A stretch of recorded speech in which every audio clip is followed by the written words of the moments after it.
சீனாவினுடைய ஆட்டம் எல்லையில் முடிந்து விட்டதா? இந்தியாவுக்கும் சீனாவுக்கும் அமைதி ஒப்பந்தம் ஏற்பட்டு விட்டதா? கிடையவே கிடையாது. அப்படின்னா இப்போ இருக்கிற சிச்சுவேஷன் என்ன? தொடர்ச்சியாக 4 ஏவுகணைகளை இந்தியா சோதித்து பார்க்கிறது. உலகில் 10 ஏவுகணைகளை எடுத்தால் அதில் முக்கியமான ஒரு ஏவுகணையாக இந்தியா சோதித்த ஏவுகணை வரும். அதனுடைய முக்கியத்துவம் என்ன? இந்திய அரசாங்கம் செய்ய போகும் அடுத்த அதிர்ச்சியான சில விஷயங்கள் என்ன? சீனா செய்த சைக்காலஜிக்கல் வார்ஃபேர் கண்டுபிடிக்கப்பட்டதே, அதனுடைய உண்மைத்தன்மை என்ன? இப்படி பல கேள்விகளுடைய பதிலாகத்தான் இந்த ஒரு பதிவு இருக்க போகிறது. அன்பு தமிழஞ்சங்களுக்கு தமிழ் பொக்கிஷத்தின் வணக்கங்கள்.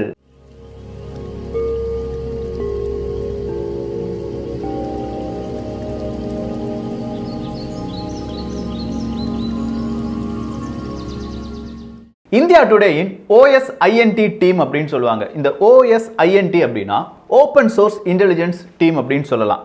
இந்த ஓப்பன் சோர்ஸ் இன்டெலிஜென்ஸ் அதாவது தனியாக நமக்கு எந்த விதமான தடையும் இல்லாமல் நமக்கு கிடைக்கும் சில தரவுகளை மையப்படுத்தி ஒரு செய்தி உண்மையா பொய்யா அப்படிங்கிறத நம்மளால கண்டுபிடிக்க முடியும். ஸோ அந்த மாதிரியான ஒரு டீம், இந்தியா டுடேனுடைய ஒரு டீம், சீனா எப்படிலாம் நம்ம மீது சைக்காலஜிக்கல் வார்ஃபேர் செய்தது அப்படிங்கிறத கண்டுபிடிச்சிட்டாங்க. கண்டுபிடிச்சது மட்டுமே கிடையாது, அதை இப்போ பப்ளிஷும் பண்ணிட்டாங்க. அவ்வளோதான். சீனாவினுடைய ஆட்டம், சீனாவை உயர்த்தி பேசிய அத்தனை நபர்களுடைய வாயும் இப்போது மூடப்பட்டிருக்கிறது.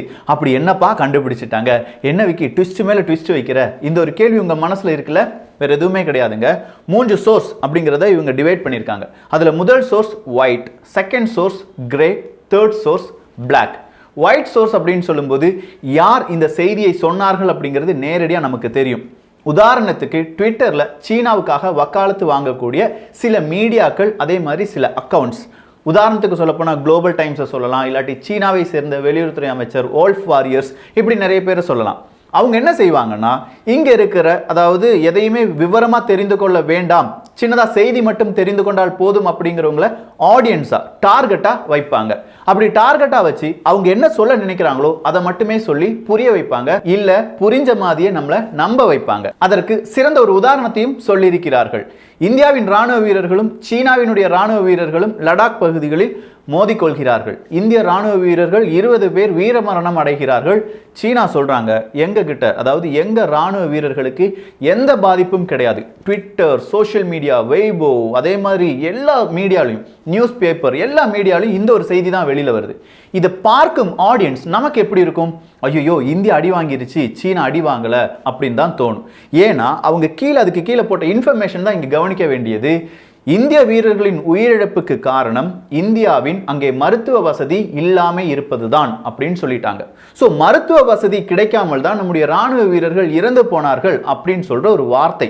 இந்த வார்த்தையை கேட்டோன்னே கண்டிப்பா நமக்கு கொதிப்பு வருமா வராதா? Psychological warfare. இதே செய்தியை வேறொரு ராணுவ வீரர் வாசித்தாலோ, இல்ல நான் ராணுவத்திற்காக வேலை செய்ய போகிறேன் அப்படின்னு சொல்ற வேறொரு இளைஞன் வாசித்தாலோ அவனுடைய மனநிலைமை எப்படிதாக இருக்கும்? இதனுடைய உண்மைத்தன்மை என்ன தெரியுமா? நம்ம நாட்டு வீரர்களுக்கு ஹாஸ்பிட்டல், மருத்துவமனை அப்படின்னு சொல்லும்போது எந்த இடத்துல பிரச்சனை நடந்ததோ அங்கிருந்து 90 கிலோமீட்டர் தொலைவில் லடாக்கில் மிக முக்கியமான ஒரு மருத்துவமனை இருந்தது. அங்கதான் நம்முடைய ராணுவ வீரர்களுக்கு ட்ரீட்மெண்ட் கொடுத்தோம். ஆனா இதே சீன நாடு இருக்கு பாருங்க, சீன நாட்டு மருத்துவமனை எந்த இடத்துல பிரச்சனை நடந்ததோ அங்கிருந்து கிட்டத்தட்ட 215 கிலோமீட்டர், அதாவது ஒரு டவுன் இருக்கிற ஏரியா, எக்ஸாக்ட் மருத்துவமனை இருக்கிற ஏரியாவுக்கு நீங்க போகணும்னா 295 கிலோமீட்டர் தூரம் இருக்கிறது. சோ இவ்வளவு தூரத்தை கடந்து சீன வீரர்களை அவர்கள் காப்பாற்றினார்களா அப்படிங்கிற ஒரு கேள்வியை நம்ம மீடியாவும் கேட்க மறந்து விட்டது, இல்ல அவர்களும் சொல்ல மறந்து விட்டார்கள். சொல்ல போனா சீன ராணுவ வீரர்கள் தான் மருத்துவமனை கிடைக்காத காரணத்தினால் நிறைய நபர்கள் உயிரிழந்தார்கள். 35க்கும் மேற்பட்ட ராணுவ வீரர்கள், சீனாவினுடைய ராணுவ வீரர்கள் உயிரிழந்தார்கள் என்பது பின்புதான் பல செய்திகளாக வெளிவந்தது. இதன் வழியாக அவர்கள் நடத்திய சைக்காலஜிக்கல் வார்ஃபேர் என்ன அப்படிங்கிறது நமக்கு தெரிஞ்சிருச்சு. இன்னொரு சைக்காலஜிக்கல் வார்ஃபேர் என்ன தெரியுமா? ஒரு வீடியோ பயங்கரமா வைரலா மாறிச்சு. அது எப்படின்னா உலக அளவுல மாறிச்சு. அதாவது சீன ராணுவ வீரர்களுக்கு ட்ரோன்ஸ் வழியாக, ஆளில்லா விமானம் வழியாக சூடான உணவை பரிமாறுகிறார்கள் சீனர்கள் அப்படிங்கிறது தான். ஆனா அதனுடைய உண்மைத்தன்மை என்னன்னா, ஒரு ட்ரோன்ஸ் வழியாக, அதுவும் இந்த பனிப்பிரதேசம் நிறைந்த இந்த ஏரியால ட்ரோன்ஸ் வழியாக 20 to 30 மீட்டர் உயரத்துக்கு வேண்டும் என்றால் அவர்களால் உணவுகளை கொடுத்திருக்க முடியும். அதையும் மீறிய உயரத்திலிருந்து இந்த மாதிரியான உணவு பண்டங்களை கொடுத்திருக்க முடியாது என்பதை சீனாவே ஒத்துக்கொண்டு விட்டது. ஏன்னா பலவிதமான ப்ரெஷர் இருந்துச்சு. சரி, அப்போ அந்த வீடியோ எதுக்கடா எடுத்தீங்க அப்படின்னு கேட்டால், அது நாங்கள் ட்ரையலுக்கு இல்லாட்டி எங்கள் ராணுவ வீரர்களுடைய ஒத்திகை நிகழ்ச்சியின் போது எடுக்கப்பட்ட அட்வர்டைஸ்மெண்ட் அப்படின்னு சொல்லியிருக்காங்க. ஸோ இந்த மாதிரி பல அடுக்கடுக்கான பொய்களை அந்த நேரத்தில், இது ஒரு 20 நாள் இல்லாட்டி 2 மாதத்திற்கு பிறகு இது பொய் அப்படின்னு சொல்றாங்க. ஆனா அந்த நேரத்தில் அதை பார்க்கும் போதும் இல்லாட்டி இந்த செய்திகள் நம்மிடையே பகிரும் போதும் நமக்கு எப்படி இருக்கும்? நம்ம மனது கொஞ்சமா விட்டு போயிடும். இந்த மாதிரி நம்முடைய ராணுவம் சரியில்லை, சீனாவின் ராணுவம் சரியாக இருக்கிறது. இதை தான் சைக்காலஜிக்கல் வார்ஃபேர் அப்படின்னு சொல்லியிருக்காங்க. ஸோ இந்த மாதிரியான வார்ஃபேர் எல்லாமே ஒயிட் சோர்ஸ் செய்த வார்ஃபேர். அதாவது யார் செஞ்சாங்க, இந்த வீடியோவை யார் வெளியிட்டாங்க, இந்த செய்தியை யார் வெளியிட்டாங்க அப்படிங்கிற செய்திகள் எல்லாமே நமக்கு தெரிஞ்சிருக்கும். மீதம் இருக்கும் 2 விதமான சோர்ஸ் இருக்கு. ஒன்னு கிரே சோர்ஸ், இன்னொன்னு பிளாக் சோர்ஸ். இந்த 2 சோர்ஸை பத்தி கூடிய சீக்கிரம் தமிழ் பொக்கிஷத்துல பேசலாம். ரொம்பவே இன்ட்ரெஸ்டிங்கான சில விஷயங்களும் சில விதமான காப்பிரைட் பிரச்சனைகளும் இருக்கின்றன. அடுத்ததா இதுல கவனிக்கப்பட வேண்டிய முக்கியமான ஒரு விஷயம், ஜூலை மாதத்தில் சீனாவினுடைய மீடியா எல்லாமே ஒரு நியூஸை பரப்புறாங்க. அந்த நியூஸ் எப்படின்னா, இந்த ஜூன் மாதத்திலிருந்து இந்தியா சீனாவிலிருந்து பல பொருட்களை ஏற்றுமதி செய்கின்றன, இந்த டேட்டா வச்சுக்கோங்க அப்படின்னு சொல்லி டேட்டாவை காண்பிக்கிறார்கள். இப்போ இந்தியா டுடே அந்த OSINT டீம் என்ன தெரியுமா கண்டுபிடிச்சிருக்காங்க? சீனா, நீ சொன்னதெல்லாம் 100% பொய். ஜூன் மாதம் அப்படின்னு சொல்றதை விட டிசம்பர் மாதத்திலிருந்தே 2019 டிசம்பர் மாதத்திலிருந்தே சீனாவிலிருந்து பல பொருட்கள் ஏற்றுமதி ஆகின. ஆனால் இந்தியாவில் அதை கொண்டு வர முடியலை. ஏன்னா கொரோனா வைரஸ் பல உலக நாடுகளை பாதித்ததால் பல எல்லைகளும் மூடப்பட்டது. இதன் காரணமாக நமக்கு ஏற்றுமதி செய்த சீனாவிலிருந்து ஏற்றுமதி செய்யப்பட்ட பொருட்கள் அங்கங்கே நின்று கொண்டிருந்தது. ஜூன் மாதம் முடிஞ்சிருச்சு. ஜூலை மாதம் ஓகே, கொஞ்சமா சில பொருட்களை வேண்டுமானால் இறக்குமதி செய்து கொள்ளலாம் அப்படிங்கிற சில விதமான உத்தரவுகள் வருகிறது. இந்த நேரத்தில் துறைமுகங்கள் எல்லாமே திறக்கின்றன. ஸோ தேங்கி கிடந்த பொருட்கள் இருக்கு பாருங்க, டிசம்பர் மாதமே அங்கிருந்து ஏற்றுமதி செய்யப்பட்ட அந்த பொருட்கள் இந்தியாவை வந்தடைகின்றன. ஆனா இவனுக்கு நியூஸ் எப்படி மாத்தி போட்டானுங்க? ஜூன் மாதத்திலிருந்து ஜூலை மாதம் வரை இந்தியாவினுடைய ஏற்றுமதி அதிகரித்திருக்கிறது. ஸோ உங்களுக்கு பாயிண்ட் புரியுதா? டிசம்பர் மாதத்திலே ஏற்றுமதியான பொருட்களை ஜூன் மாதத்தில் கணக்கு காண்பித்து அதை இந்திய மக்களிடையே சொல்லி, இந்தியா ஐயோ பாரு, ராணுவ வீரர்களை மோதவிட்டு இந்தியா ஏற்றுமதியை அதிகரித்திருக்கிறது, என்னடா உங்க நாடு அப்படின்னு சொல்லி நம்மளையே கெட்ட வார்த்தை பேச வச்சுட்டானுங்க. இதை தான் சைக்காலஜிக்கல் வார்ஃபேர் அப்படின்னு நம்ம சொல்றோம். இன்னும் இவனுடைய குட்டு கொஞ்சம் கொஞ்சமா உடைக்கப்பட வேண்டியதாக இருக்கிறது. அதை தமிழ் பொக்கிஷம் செவ்வனே செய்யும். சரி, அப்படின்னா கடைசியா என்ன நடந்திருக்கு? அக்டோபர் 12ஆம் தேதி கமாண்டர் லெவல் பேச்சுவார்த்தை, 7வது கட்ட பேச்சுவார்த்தை நடைபெற போகிறது. 6வது கட்ட பேச்சுவார்த்தை செப்டம்பர் 20, 21 இந்த தேதிகளில் முடிவடைந்து விட்டது. அந்த பேச்சுவார்த்தையின் போதும் அதே மாதிரி செப்டம்பர் 10ஆம் தேதி நம்முடைய ஜெய்சங்கர் அவர்கள் சீனாவினுடைய வெளியுறவுத்துறை அமைச்சரை பார்த்து சில விஷயங்களை பகிர்ந்து கொண்டார். அதன் காரணமாக 2 நாடுகளும் ஒரு சம்மதம் தெரிவித்திருக்கின்றன. இதுக்கு மேலேயும் நாங்கள் ராணுவ வீரர்களை குவிக்க மாட்டோம், அதாவது இன்னும் பல ராணுவ வீரர்களை குவிக்க மாட்டோம், அங்கே இருக்கும் ராணுவ வீரர்கள் அங்கே தான் இருப்பார்கள் அப்படிங்கிறது தான் முதலாக 2 நாடுகளும் ஒத்துக்கொண்டது. ஸோ கூடுதலான ராணுவ வீரர்களை குவிக்க மாட்டார்கள். அப்படின்னா இந்த இடத்தை விட்டு யார் ஃபர்ஸ்ட் கிளம்புறது? இதுதான் இப்போ 2 நாடுகளுக்கு இடையே இருக்கும் பிரச்சனை. சீனா சொல்றாங்க, இந்தியா உங்களுடைய ராணுவ வீரர்களை நீங்கள் திரும்ப பெற்றுக்கொள்ளுங்கள். ஆனால் இந்தியா சொல்லுது, முடியவே முடியாது. இன்னைக்கு வந்த செய்தி, முடியவே முடியாது, எங்களுக்கு நம்பிக்கையெல்லாம் சுத்தமாக உங்க மேலே கிடையாது, நீங்க எங்க எல்லையை விட்டு திரும்ப போங்க, நாங்க மெதுவா போய்க்கிறோம். இதுதான் இப்போது இந்தியா சொல்லி இருக்கும் ஒரு நிபந்தனையாக இருக்கிறது.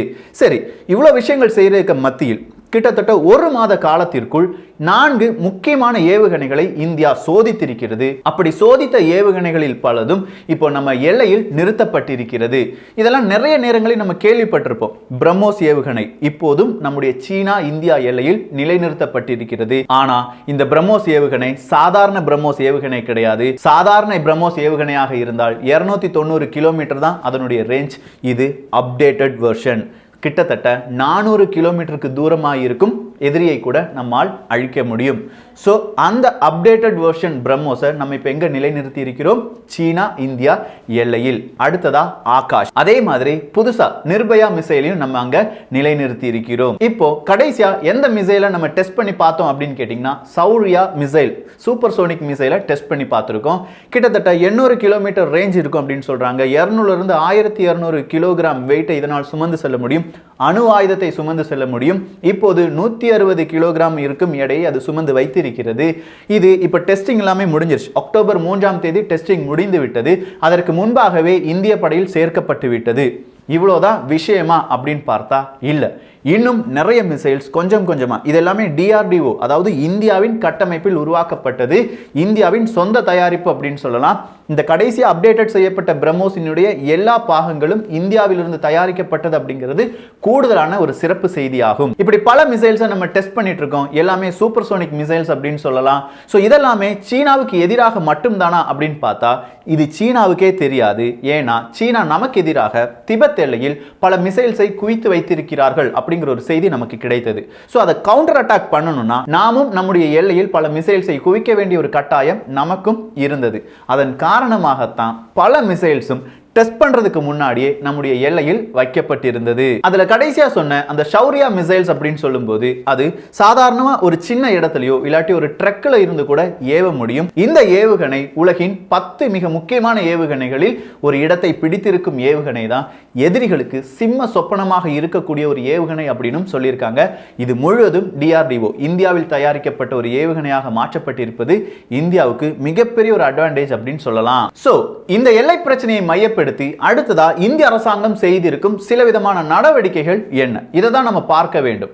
நமக்கு கொஞ்சம் ப்ரொடக்ஷன் ஹப் இருக்கு. ப்ரொடக்ஷன் ஹப் அப்படின்னு சொல்லும்போது அது ஆயுதங்களாக இருக்கலாம், இல்லாட்டி துப்பாக்கியினுடைய குண்டுகளாக இருக்கலாம். ஸோ இந்த மாதிரி ப்ரொடக்ஷன் ஹப் 3 இடங்களில் இருக்கிறது. அந்த 3 இடங்களில் ஒன்று தமிழகத்தில் திருச்சியில இருக்கு, இன்னொன்று மத்திய பிரதேசம் கமாரியா அப்படிங்கிற ஒரு இடத்துல இருக்கு, மூன்றாவதாக மகாராஷ்டிரால பந்தாரா அப்படிங்கிற ஒரு இடத்துல இருக்கு. ஸோ இந்த 3 ஹப்பினுடைய புனரமைப்பு அப்படிங்கிறது நம்ம ஜனவரி மாதமே தொடங்கிவிட்டோம். ஜனவரி மாதம் தொடங்கப்பட்ட இந்த புனரமைப்பு டிசம்பர் மாதத்திற்குள் நீங்கள் முடிக்க வேண்டும் அப்படின்னு சொல்லி நம்முடைய ராஜ்நாத் சிங் அவர்கள் கூறியிருக்கிறார்கள். கட் அண்ட் ரைட்டா கூறியிருக்கிறார். ஏன்னா எல்லையில பலவிதமான பிரச்சனை இருக்கு. இந்த ஹப் சரியா செயல்பட்டால் தான் நமக்கு தேவையான ஆயுதங்கள் சப்ளை செய்ய முடியும். ஸோ நீங்க உங்களுடைய வேலையை சீக்கிரமா முடித்து விடுங்கள் அப்படின்னு சொல்லி யாருக்கு உத்தரவை போட்டிருக்காங்க? CPWD அப்படின்னு சொல்லுவாங்க, சென்ட்ரல் பப்ளிக் ஒர்க்ஸ் டிபார்ட்மெண்ட் என்பதுதான். இந்த central public works department CPWD தான் இந்த வேலையை செய்வார்களா அப்படின்னு பார்த்தா கிடையாதுங்க. ஆக்சுவலா இந்த மாதிரியான புனரமைப்பு வேலை எல்லாமே MES அதாவது மிலிட்டரி என்ஜினியரிங் சர்வீஸ் இந்த அமைப்பிடம் தான் கொடுப்போம். குறிப்பா அம்யூனேஷன் ஃபேக்டரி கட்கி புனேல இருக்கிற ஒரு ஃபேக்டரி எல்லாம் புனரமைக்கும் வேலை MESக்கு தான் கொடுக்கப்பட்டிருந்தது. ஆனால் அதை கொஞ்சம் சீக்கிரமா முடிப்பதற்காகத்தான் CPWDக்கு கொடுத்திருந்தோம். ஸோ CPWDக்கு இப்போ அதிக அளவு பிரஷர் கொடுக்கப்பட்டு சீக்கிரமா இந்த வேலைகள் எல்லாமே முடிக்கப்பட வேண்டும். எதிரி நாடுகள் நம்ம மேல ரொம்ப பெரிய தீவிரமான ஒரு கண்களை வைத்திருக்கிறார்கள். அவங்களுக்கு கவுண்டர் அட்டாக் கொடுக்கணும்னா இந்த வேலைகள் எல்லாமே சீக்கிரமா முடிய வேண்டும் அப்படிங்கிற ஒரு கட்டளையும் பிறப்பிக்கப்பட்டுள்ளது. சோ இந்தியா சீனா எல்லை பிரச்சனையில் நடந்த புதுவிதமான அப்டேட்ஸ் தான் நம்ம இப்ப பார்த்தோம். அடுத்த பதிவு நிச்சயமா கச்சத்தீவினுடைய பாகம் 2ஆக இருக்கும். அதற்கு அடுத்த பதிவாக நீங்க ரொம்பவே ஆவலா எதிர்பார்த்த அர்மேனியா அசர்பைஜான் அதனுடைய 2வது பாகமாக இருக்கும். இந்த ஒரு பதிவை குறித்துள்ள உங்களுடைய கருத்துக்கள் இங்கே வரவேற்கப்படுகின்றன. எல்லோரும் தமிழ் பொக்கிஷத்தில் இணைந்திருங்கள். தமிழ் பொக்கிஷம் சேனலை சப்ஸ்கிரைப் செய்யாத தோழர்கள் தோழிகள் தயவு சப்ஸ்கிரைப் பண்ணிக்கோங்க. நல்லதை பகிர்ந்து நல்ல சமுதாயத்தை உருவாக்குவோம். நன்றி, வணக்கம்.